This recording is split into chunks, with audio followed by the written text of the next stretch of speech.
আসসালামু আলাইকুম, সবাই কেমন আছেন? আশা করি সবাই ভালো আছেন। আমি আলহামদুলিল্লাহ ভালো আছি। আজকে আমরা আসছি হচ্ছে একসময় সন্দ্বীপের অনেক বেশি ফেমাস ছিল যে ঘাটটা, সেটা হচ্ছে বাউরিয়া ঘাট। এই ঘাটটা একটা সময় খুবই পরিচিত ঘাট ছিল বলা যায়। কারণ হচ্ছে সন্দ্বীপে তখন হাতে গোনা কয়েকটা ঘাট দিয়ে মানুষ পারাপার হতো। একটা ছিল হচ্ছে বাউরিয়া ঘাট, এরপর হচ্ছে গাছুয়া ঘাট। বিশেষ করে আমার জানা মতে এই দুইটা ঘাটই হচ্ছে আপনার সবার প্রিয় ছিল বা অনেক ফেমাস ছিল বলা যায়। অর্থাৎ এইসব ঘাটগুলো দিয়ে মানুষ পারাপার হতো। এরপরে কালের বিবর্তনে সময়ের স্রোতে যায় এই ঘাটটা বন্ধ হয়ে যায়। এরপরে গাছুয়া ঘাটটা অনেকটা বন্ধ হয়ে গেছে বললে চলে। অর্থাৎ এই বাউরিয়া ঘাট হচ্ছে, তারপর হচ্ছে আপনার বাঁশবাড়ি ঘাট, এরপর হচ্ছে গাছুয়া ঘাট, বাউরিয়া ঘাট, এগুলো সব বন্ধ হয়ে গেছে। আর এগুলো দিয়ে হয়তো মাঝে মধ্যে হচ্ছে মালের বোট চলে, বা চিরাং থেকে মাঝে মধ্যে মাল নিয়ে আসে মালের বোট করে। আদারওয়াইজ স্পিড বোট বা অন্য কোনো যাত্রী পারাপারের বোট বা লঞ্চ কিছু এদিক দিয়ে চলে না। আর এখন সন্দ্বীপের মানুষের একমাত্র যাওয়ার বা যোগাযোগের মাধ্যম হচ্ছে কুমিরাঘাট, গুপ্তচর কুমিরাঘাট যেটা, সেটাই আর কি। আর এই ঘাটটা কিন্তু, আমি যে এখন বাইরে ঘাটে আছি, এইখানকার দৃশ্য কিন্তু অন্যান্য ঘাটের তুলনায় অনেক বেশি সুন্দর মার্শাল্লাহ। আমরা যখন চিরাং থেকে ফ্রেন্ডরা সবাই মিলে বাড়িতে আসতাম, তখন আমাদের প্রত্যেক দিন বিকেলের আড্ডার স্থল ছিল হচ্ছে এই জায়গাটা। অর্থাৎ আমরা যখনই বাড়িতে আসি না কেন, আমরা সবাই এখানে এসে আড্ডা দিতাম, বিকেলে এসে আড্ডা দিতাম। জায়গাটা হচ্ছে বলা যায় নিরিবিলি, একদম কোলাহল মুক্ত সুন্দর একটা জায়গা। সবগুলা ঘাটের চেয়ে আমি বলবো যে বাউরিয়া ঘাটটা একটু অন্যরকম। এখানে হচ্ছে আপনার কেওড়া বাগান অনেক বেশি, কেওড়া গাছ অনেক বেশি এখানে। এদিকে হচ্ছে মানুষজন একটু কম আসে, কারণ যে অনেকটা নিরিবিলি হয়ে গেছে বললে চলে। আর এখানে হচ্ছে মাছ ধরার কিছু নৌকা আছে ছোটো ছোটো, ওগুলো দিয়ে মাছ ধরা হয়। আর আপনারা যারা হচ্ছে সন্দ্বীপে বাইরে থেকে আসবেন, সন্দ্বীপটাকে ভিজিট করবেন, আপনারা এগুলোতে আসবেন। এগুলোতে না আসলে আসলে এগুলোর আসল যে প্রাকৃতিক সৌন্দর্য, এই জিনিসটা আপনারা বুঝবেন না বা দেখবেন না যদি না দেখেন। তাই আমি বলবো যে আপনারা যারা সন্দ্বীপে বাইরে থেকে আসবেন, আপনারা এই জায়গাগুলোতে এক্সপ্লোর করবেন, ঘুরবেন, আপনাদের কাছে ভালো লাগবে। আর এখানে আমি এখন যে জায়গাটিতে দাঁড়িয়ে আছি, এটি কিন্তু আগে নদী ছিল। আর এটি বর্তমানে, আমি অনেক দিন পর আসছি এখানে, এতদিন আসা হয়নি। আগে তো চিরাং থেকে আসলে আমি রেগুলার আসতাম এখানে। এখন বিভিন্ন দিকে দৌড়াদৌড়ির কারণে এদিকে একটু কম আসা হয়। আমি যে পয়েন্টে দাঁড়িয়েছি, এটা নতুন করে চড় জাগছে, পুরোটা একদম নতুন করে চড় জাগছে। এখান থেকে শুরু করে একবারে ওই কন্যার পর্যন্ত, লাস্ট কন্যা পর্যন্ত আমি দেখাবো আপনাদেরকে পরে সেটা। ওই কন্যা পর্যন্ত পুরোটা চড় জাগছে। অর্থাৎ আগে নদীটা ছিল হচ্ছে এ পয়েন্টে, অনেক ভাঙছে। আর নদীটা ছিল হচ্ছে একদম এটার কাছাকাছি বলা যায়, নদীটা এখানে ছিল। পরবর্তীতে এটা এখন একদম যাবার নতুন করে চড় জাগছে, চড় জাগে এটা অনেকটা ওইদিকে চলে গেছে বলা যায়। আর এখন হচ্ছে বাটার টাইম, যার কারণে হচ্ছে জিনিসটা এখন স্পষ্ট বোঝা যায়। যেখানে চড় জাগছে ওই জায়গাটিতে আছি আমরা। আর আমাদের সামনে এটা হচ্ছে কেওড়া বাগান। এর পরবর্তীতে আরও অনেকগুলো কেওড়া বাগান আছে সামনের দিকে, আমি সেটা দেখাবো আপনাদেরকে একটু পরে। আমি সাজেস্ট করবো আপনারা যারা হচ্ছে সন্ধ্যে বাইরে থেকে আসবেন, এসে এইসব জায়গাগুলোতে এক্সপ্লোর করতে পারেন, আপনাদের কাছে অবশ্যই ভালো লাগবে। অর্থাৎ ভালো লাগার মতো জায়গা বলা যায়।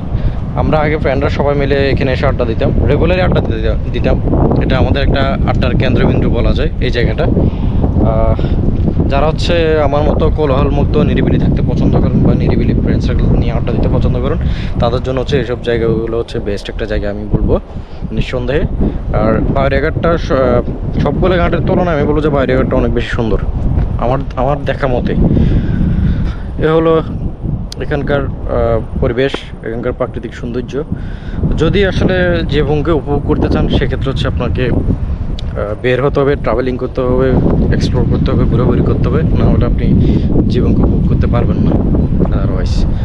তাই আমি বলবো বেশি বেশি ঘোরাফেরা করবেন, ট্রাভেলিং করবেন, আপনাদের জন্য ভালো হবে। আর যারা হচ্ছে সন্ধ্যে বাইরে থেকে আসতে ইচ্ছুক, আপনাদের জন্য এখন সুবিধা হচ্ছে যে ফেরি চালু হচ্ছে, যার কারণে হচ্ছে আপনাদের জন্য এখন অনেক বেশি সুবিধা বলা যায়। যাতায়াতের কোনো বিঘ্ন ঘটার কথা না, আপনারা স্বাচ্ছন্দ্যে আসতে পারবেন, বাইক নিয়ে আসতে পারবেন, গাড়ি নিয়ে আসতে পারবেন, এসে আপনারা ক্যাম্পিং করে থাকতে পারবেন রংপুরের ওদিকে। এরপর হচ্ছে আপনারা পুরো সন্দ্বীপটা এক্সপ্লোর করতে পারবেন। আপনাদের জন্য ভালো একটা অ্যাডভেঞ্চার হবে বলে আমি মনে করি। সন্দ্বীপের অনেকগুলো জায়গা আছে ঘোরার জন্য, যারা আসতে চান অবশ্যই আসতে পারবেন নির্দ্বিধায়।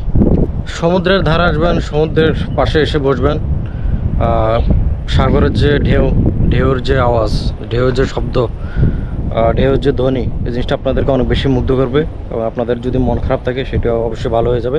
তাই আমি বলবো আপনারা হচ্ছে এসব জায়গাগুলোতে এক্সপ্লোর করবেন বেশি বেশি, আপনাদের কাছে অবশ্যই ভালো লাগবে। এখানে হচ্ছে এখনও কাদামাটি, মাটিগুলো এখনও শক্ত হয় না, যার কারণে হচ্ছে নিচের দিকে যাওয়া যায় না। যদি নিচের দিকে যাওয়া যেত তাহলে আপনাদেরকে নিচে সমুদ্রের গর্জন শোনার জন্য একটু ট্রাই করতাম।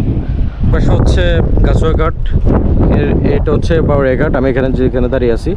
এরপর হচ্ছে বাঁশবাড়ি ঘাট, এটার পরে বাউরিয়া ঘাটের পরে এরপর হচ্ছে গুপ্তচর ঘাট। আপনারা হচ্ছে গিয়ে এসব জায়গাগুলোতে বিকেলে আসার ট্রাই করবেন। বিকেলে আসলে আপনারা আসল যে ভিউ বা প্রাকৃতিক যে দৃশ্যগুলো সেগুলো আপনারা বিকেলে ভালোভাবে উপভোগ করতে পারবেন। সকালে উত্তপ্ত রোদের মধ্যেও সে আসলে আপনারা কিছু পাবেন না। তাই আমি বলবো যে আপনারা বিকেলে করে আসবেন। বিকেলে আসলে আপনারা নিরিবিলি আড্ডা দিতে পারবেন, ছবি বা ভিডিও করতে পারবেন, এটা আপনাদের ভালো হবে। আর হচ্ছে গিয়ে যারা আসতে চান নির্দ্বিধে আসতে পারবেন। এসব জায়গাগুলো অনেক বেশি সুন্দর, যদি স্বচক্ষে না দেখেন তাহলে আসলে বুঝতে পারবেন না। সন্দ্বীপে অনেক জায়গা আছে ঘোরার জন্য, আপনারা যদি না চিনেন আপনারা হচ্ছে লোকাল গাইডের সাহায্য নিতে পারেন, বা হচ্ছে আপনাদের যদি কোনো ফ্রেন্ড সার্কেল থেকে থাকে সন্দ্বীপে সেক্ষেত্রে ওনাদের সাহায্য নিতে পারেন। আশা করি আপনারা নিরাশ হবেন না, আপনাদের ভালো একটা অ্যাডভেঞ্চার হবে সন্দ্বীপে। আর পার্সোনালি আমার সবচেয়ে ফেভারিট জায়গা হচ্ছে বাউরিয়া ঘাটটা, অর্থাৎ আমরা ফ্রেন্ড সার্কেল সবাই আমরা এখানে প্রত্যেক দিন যখন আমরা সিটি থেকে আসি আমাদের প্রত্যেক দিন বিকেলে আড্ডা থাকে এখানে আড্ডা দিয়ে এরপর হচ্ছে আমরা অন্যদিকে চলে যাই। হ্যাঁ, তোর কাছে জায়গাটা কেমন লাগে? সুন্দর। এটা তো হচ্ছে আমাদের একটা আড্ডার কেন্দ্রবিন্দু বলা যায়, অর্থাৎ আমরা যখন সিটি থেকে বাড়িতে আসি তখন হচ্ছে আমরা এখানে রেগুলার আড্ডা দিই। এখানে হচ্ছে অনেকগুলো মাছ ধরার নৌকা আছে, আর আমার সামনে অর্থাৎ এই যে সামনে যেগুলো দেখতে পাচ্ছেন এগুলো সবগুলো দিয়ে মাছ ধরা হয়। আর এখন হচ্ছে বাটার টাইম, জোয়ার নাই। বলা যায় প্রাকৃতিক যে সৌন্দর্য এটা অনেক বেশি আপনাদেরকে মুগ্ধ করবে, বিমোহিত করবে। আপনাদেরকে আসলে হচ্ছে এগুলো ভিডিওতে বা ক্যামেরায় তেমন বোঝানো যাবে না, যতক্ষণ পর্যন্ত না আপনারা নিজের চোখে না দেখেন বা যতক্ষণ পর্যন্ত না আপনারা নিজেরা ট্রাভেলিং না করেন ততক্ষণ পর্যন্ত আপনারা এসব প্রাকৃতিক সৌন্দর্যগুলো আসলে উপভোগ করতে পারেন। আর এটা পুরাটা হচ্ছে কেয়ারা বাগান। এখানে অবশ্য গাছগুলো অনেক ছোটো ছোটো, তবে ওই দিকের গাছগুলো হচ্ছে অনেক বড় বড়। এখানে কেয়ারা বাগান অনেক বেশি। বাউরিয়া ঘাটে হচ্ছে আপনার কেয়ারা বাগান অনেক, পুরোটা ধরে এই সার্কেল পুরোটা ধরে হচ্ছে কেয়ারা বাগান পুরোটা। আর একটা কথা বলো আর কি, এখানে হচ্ছে শিয়াল আছে এখানে, যদিও শিয়ালের এখনও কোনো দেখা সাক্ষাৎ পাই নেই, পাওয়ার ট্রাই করতেছি। সন্ধ্যা হওয়ার সময় হচ্ছে ওরা সন্ধ্যার পর বা সন্ধ্যার সময় শোনা যায় অনেক সময়। আর আপনারা যদি আসেন সেক্ষেত্রে আপনারা গ্রুপ ওয়াইজ আসবেন, এসে ঘুরে করে যান, আপনাদের কাছে অবশ্যই ভালো লাগবে। এখানের সবচেয়ে নেগেটিভ সাইড যেটা হলো এখানের রাস্তাটার অবস্থা বেশি বাজে অবস্থা, যার কারণ হচ্ছে এদিকে কেউ আসতে চায় না, আসার আগ্রহ প্রকাশ করে না, কারণ হচ্ছে রাস্তাটার অবস্থা বেশি বাজে অবস্থা। যদি রাস্তাঘাট যদি না ঠিক হয় সেক্ষেত্রে কোনো পর্যটক এদিকে আসবে না, সেটা যে কোনো জায়গারই হোক। মোটামুটি অন্যান্য ঘাটের তুলনায় এই বাউরিয়া ঘাটের রাস্তাটার অবস্থা বেশি বেহাল দশা। যদি এখানকার রাস্তাঘাট যদি পারফেক্টলি ঠিকঠাক হয় বা বর্ষাকালে চলার মতো উপযুক্ত হয় সেক্ষেত্রে হয়তো পর্যটকের আনাগোনা এখানেও দেখা দিতে পারে। তুলনামূলকভাবে অন্যান্য জায়গার তুলনায় এই বাউরিয়া ঘাটে হচ্ছে বাউরিয়া ঘাটে পর্যটকের আনাগোনা অনেকটা কম বলা যায়। যদি রাস্তাটা ভালো হয়, অনেকে হচ্ছে রাস্তার কারণে আসতে চায় না এইসব জায়গাগুলোতে, রাস্তা যদি ভালো হয় সেক্ষেত্রে হচ্ছে সবার আসার একটা আগ্রহ থাকে।